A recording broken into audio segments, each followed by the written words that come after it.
អ្នកនាំពាក្យកសិកម្មសង្ឃឹមថាកសិករដាំដុះផ្លែទុរេនរក្សានូវគុណភាពនិងភាពស្មោះត្រង់ដល់អ្នកបរិភោគ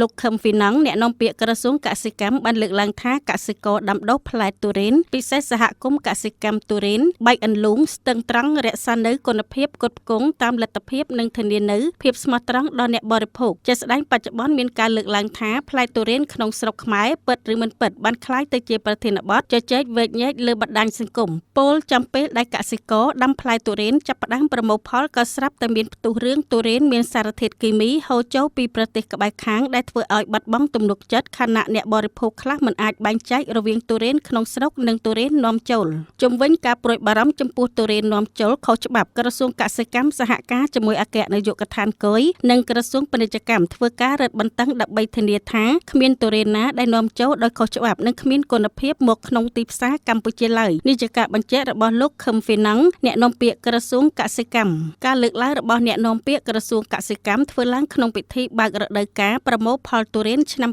2025របស់សហគមន៍កសិកម្មទុរេនបែកអន្លូងស្ទឹងត្រង់និងកិច្ចស្វែងយល់អំពីសហគមន៍កសិកម្មទំនើបនៅថ្ងៃទី19ខែឧសភាឆ្នាំ